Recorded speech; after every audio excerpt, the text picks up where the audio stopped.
Charlie Herman here with Leapfrog Fight TV here at Coach. We're here with Coach Kaz. First of all, mate, how you doing? All good.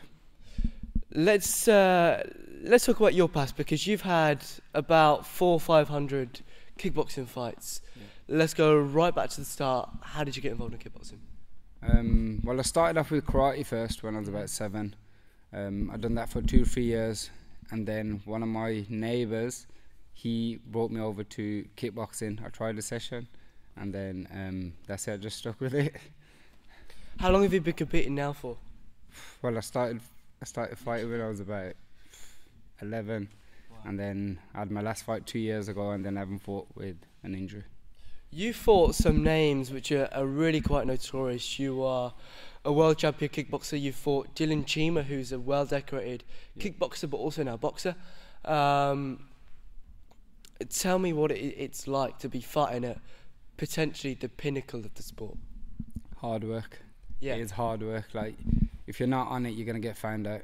You know, like, I've always took my training seriously. I've never slacked in my training. And then the thing is, when you're fighting at the top level, it's not as hard as you train, as fit as you get, as strong as you get. It's all about, it's like a chess game. That one mistake and it's lights out. How did you find when you were training and you were preparing for them world titles? How did you find managing the time for sort of family and life, but also in training camp? The thing is, with me, training always comes first. Mm-hmm. Like, I think as a fighter, you have to be selfish, and it has to come first. If you want to be the best and fight at the highest level, it has to come before everything. So everything else goes on the back burner.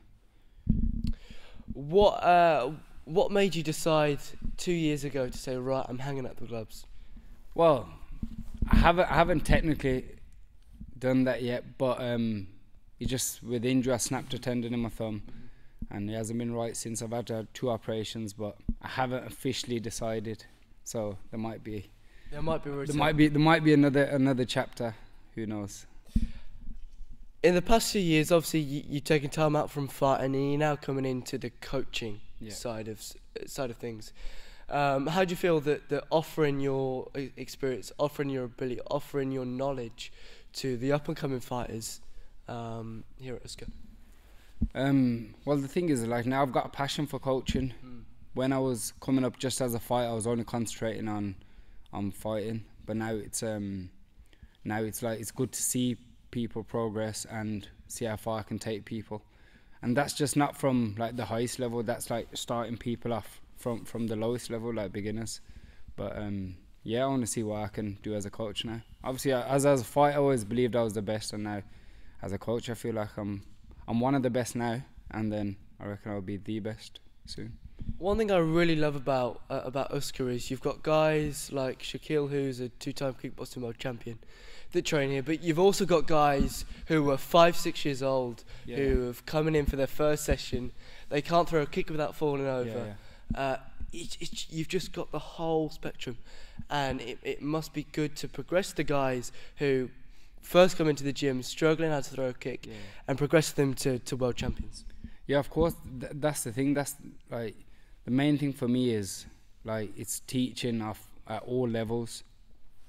Teaching the young ones, like as young as like 4 years old, 5 years old, but then again teaching at like world level. Like I said, with Shaq fighting at world level now, it's you know, that's like another goal of mine, to train someone to become like professional world champion in a fight sport, in kickboxing, K1, boxing, whatever I can do. Now, I come from a boxing background, so my kickboxing knowledge isn't 100%. What's the difference between a full contact fight and sort of mat tournaments? Mat tournaments are more based on skill, so you're not meant to, like, you're not just going for the knockout. It's not based on power.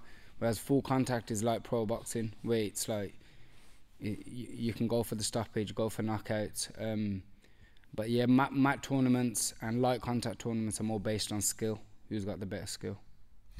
And in those type of tournaments, you'll fight in 2, 3, 4 times a day. Yeah. Well, that's the thing. If you enter like a knockout tournament, and if you've got over 10 people in your category, you could be having like 4 fights. But then, like with a lot of my fighters, they will enter different disciplines as well. So they'll enter like boxing categories, kickboxing categories, K1 categories. So some of them be fighting in like 5 or 6 categories per tournament. How do you find that the recovery after those fights? Because as a boxer, the general rule is you fight, you probably have 3 months off, you fight again, you probably fight 3 times a year. Whereas in kickboxing, you're fighting 3 times a day every week. Well, that's the thing. I think as like the kids on the lower level, like the skilled bouts, it's they can fight constantly. I think the higher level you go, that's where it will be it will be a bigger gap in between fights, especially when you go up to like professional kickboxing world title level. Then it's like 12 round fights, so you have to have that longer recovery time in between. Where do you see the sport of kickboxing going in the next 3 years? Because it's come on leaps and bounds. You've got promotions like Glory that are pushing the sport. In 3-5 years time, where do you see kickboxing as a sport? Well, I think right now with one championship, it's massive now. So it's like one championship are giving people proper paydays. Like, you know, they're competing with like pro boxing, competing with MMA, and they're getting there when people are getting 40, 50k a fight and then 100 grand bonuses. That's like life-changing money. So I think it's only going to get bigger now with promotions like One Championship, MTGP, Glory. I think, you know, they've set the level now, and I think it's only going to get bigger now. One Championship are doing fantastic things. However, they're obviously Asian based. In terms of kickboxing in the UK based promotions, how do you feel that the level sort of differs to that of a One Championship? Well, that's the thing. Now you've got loads of shows in the UK which are linked directly to One Championship and to MTGP, to Glory. So it's like the UK promoters are now, I think because the UK fighters are doing big things on the international stage, I think it's opened up the doors for the UK promoters to start putting on bigger shows.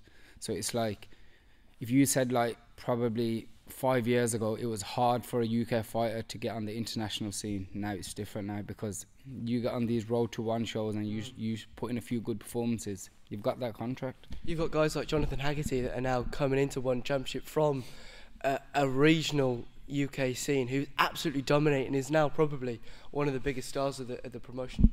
Yeah, well, that's what I mean. He got the opportunity. He is smashing it at the top level, and he's showing, like, you know, he's basically set the levels right now for UK fighters. He's won like the world title in Thai boxing, won the world title in kickboxing rules. I think, you know, it shows all the UK fighters that it can be done.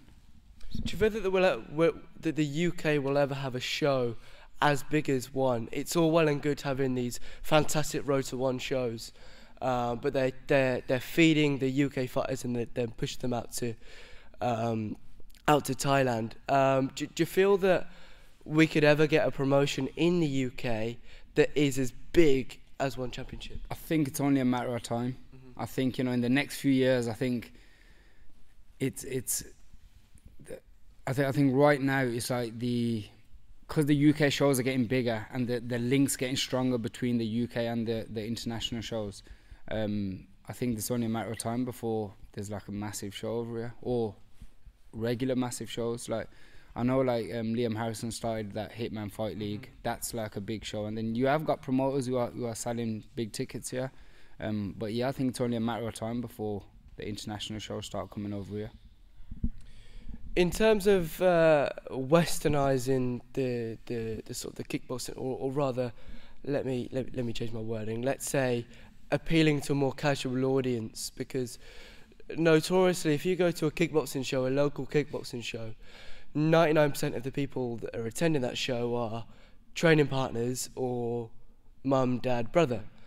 There's not really a casual fan that goes, I'm going to go to this show because I just love seeing this type of action, as you would in boxing or MMA or bare knuckle. What do you think could be a big sort of move, or what do you think is a factor that would push it more to the casual audience? Well, now that One Championship have got that contract with Sky Sports, like, I think you don't get any bigger than that. So I think now you will get the casual fans. If you look at the numbers that One Championship are doing on their like streaming and on their shows. It's like it's massive numbers that they are getting to compete with like MMA and compete with boxing. And the thing for them to get that contract with Sky, like that's just a massive move in itself. So for me, I find one championship the most exciting to watch. I prefer it over pro boxing. I prefer it over MMA, like over UFC.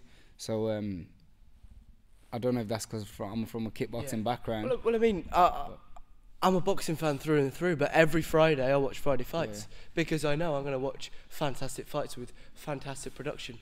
And now with this Sky deal, I know that I can watch it on Sky Sports, which is such a notorious broadcaster in the UK. Yeah, well, now you've got... The thing I think about with one is all the best fighters are fighting the best.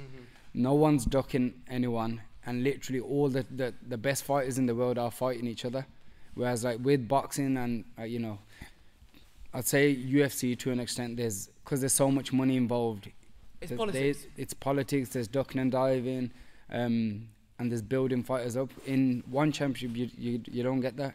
You get to one championship, you fight the best in the world. And I think that's what makes it so exciting, because you've got like genuinely 50-50 fights that are like bloodbaths, going back and forth.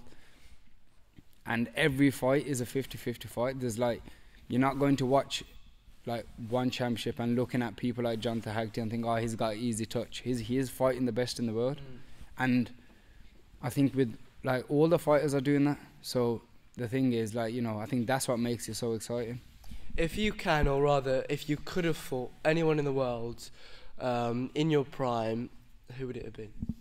Is that in what, boxing, kickboxing? Kickboxing, K1, Muay Thai, anything.